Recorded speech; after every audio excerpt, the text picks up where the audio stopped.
সুপ্রিয় চাঁদপুর পৌরসভা কর্তৃপক্ষ, আপনারা দয়া করে একটু চাঁদপুর শহরের যে বঙ্গবন্ধু সড়কটি রয়েছে এই সড়কটির প্রতি আপনারা একটু সুদৃষ্টি দিন।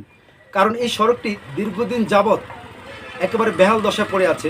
এর পাশাপাশি গত কয়েকদিন ধরে মা ও শিশু হাসপাতালের একটু পূর্ব দিকে, যেখানে চাঁদপুর মেডিকেল কলেজের যে শিক্ষার্থীরা, যে সায়েদ সরকারি বিল্ডিংয়ে যে শিক্ষার্থীরা থাকেন, সেই বিল্ডিংয়ের প্রবেশ পথেই কিন্তু একটি ড্রেনের একেবারে বেহাল দশায় এই ড্রেনটি অনেক দিন যাবৎ কিন্তু জ্যাম হয়ে আছে, যার কারণে এই ড্রেনের ময়লা পানিগুলো কিন্তু এভাবেই সড়কে একাকার হয়ে থাকে।